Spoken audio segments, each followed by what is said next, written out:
one guy who it epitomized baseball and being a team, not just a team player, but doing what your team needs this year, is Kyle Schroedle. Last night, same thing.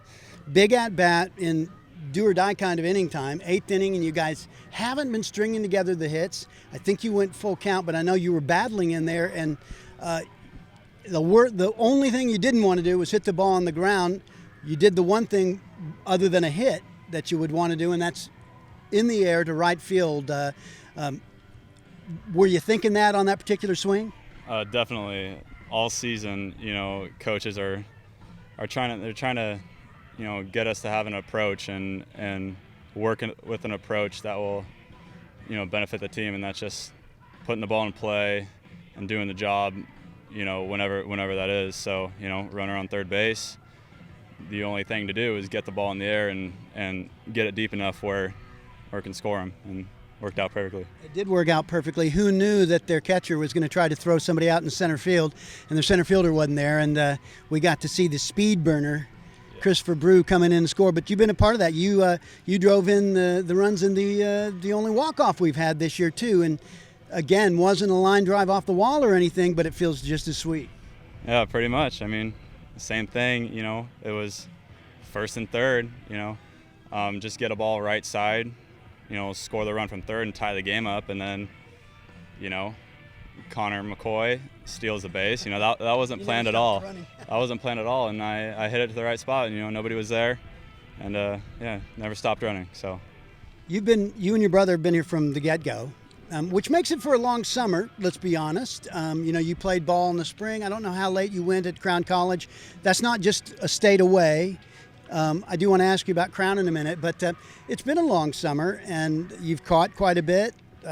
You've played, obviously, outfield, left. You're going to be in right tonight. You've played second base. Pitching is your secondary position, I think, this summer to catching.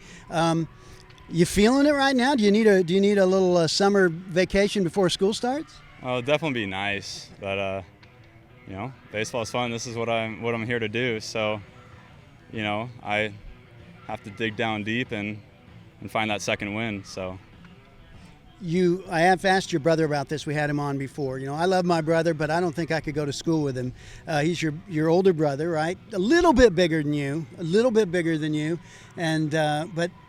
Was that first year of doing that what you thought it would be, going to the same college this past year, and looking ahead? I'm sure that isn't super easy, but in a way, being so far from home, tell me about being there with him at Crown. It was definitely helpful. It is a long ways away. Over 2,000 miles away, and that was one of my biggest things about deciding to go there was, is it too far away from me? And lucky enough, when I went on my visit, I talked about my brother a little bit, and Coach really liked him, so I was able to get him to come out there with me, and it made it a lot easier. I was always around him, eating lunch, eating dinner with him, and all that, and he definitely helped me along the way too. Just helping me grow up and mature. It's been fun. One thing that I haven't talked to either you guys or even Barrick Fasking about it, but there came a point where even when your brother was starting, you weren't his catcher. I have to think that's good for him, even though you guys have that chemistry that only brothers could have, or but I think in a way that might have been good for him. Was it still kind of chomping at you a little bit that you weren't behind the plate for those games?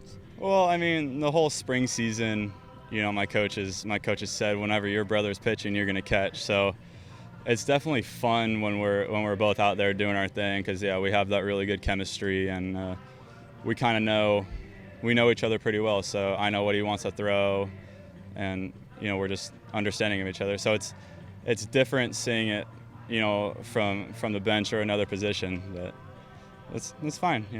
And this summer, you may not get this another summer unless you came back here and played. You're close to home. You said your sister's in school over at UPrep where you guys went, so it allows you to stay close to home, because who knows, next summer they might want you to play somewhere else. Right, absolutely.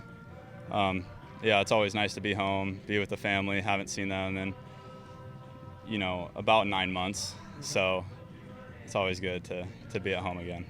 Looking ahead, you got a couple more weeks now. Wow, that sounds weird. You never want it to end. You want it to end so you can get a break, but baseball fan, as a baseball guy, you never want it to end. What do you want to accomplish in these next 2 weeks? I know you'd like to get that one off the wall. You got robbed from you last night, but what are you looking to accomplish these next couple of weeks? Well, coming up, we have a tough couple games coming up, so we're going to face some good competition and all that. It's just getting better every single day, trying to find something to work on to get better. We're going to be seeing a lot of D1 guys coming up, so just facing that high quality pitching and everything, it's just going to make me better for the next season to come. All right, Kyle Schroedle, thank you so much. I've enjoyed watching you all summer. Looking forward to a good finish for you. Thank you.